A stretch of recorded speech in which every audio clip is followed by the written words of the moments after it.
A poem of Rumi, the Persian poet and Sufi mystic of the 13th century, that reveals some stages of his spiritual transformation and enlightenment process. We begin with a brief introduction. The difference between knowledge and wisdom is that the former requires learning, and the latter needs unlearning. Wisdom is also a process of being aware of what is untruthfully accumulated in the mind. This is a level of awakening that leads to true liberation. In the layers of his poems, Rumi talks about his interaction with his mentor Shams Tabrizi. He mentions something that is very interesting. He says, "One day, Shams Tabrizi stole one or two from me. Being robbed in the worldly life is probably a devastating experience. It could be very sad indeed.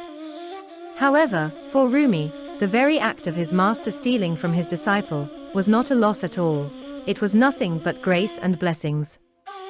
Let us see what Rumi's mentor took away from him. Well, one or two indeed, which implies a few things that the master identified as obstacles in the path of the disciple's self-liberation.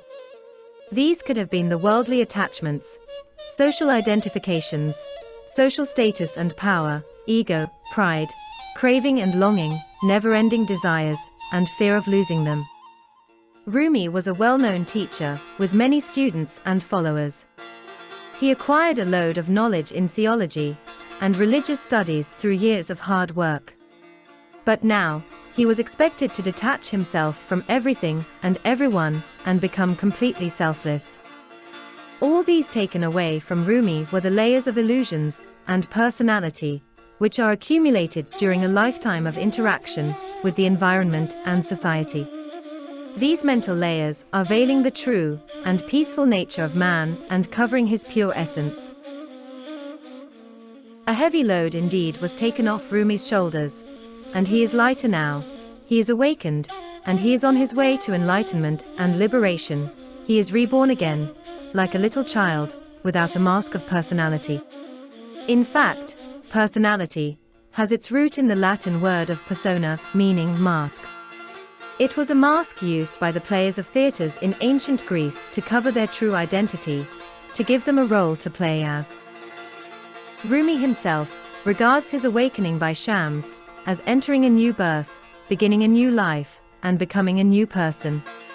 The change in Rumi was so profound that the result was astonishing and even mysterious.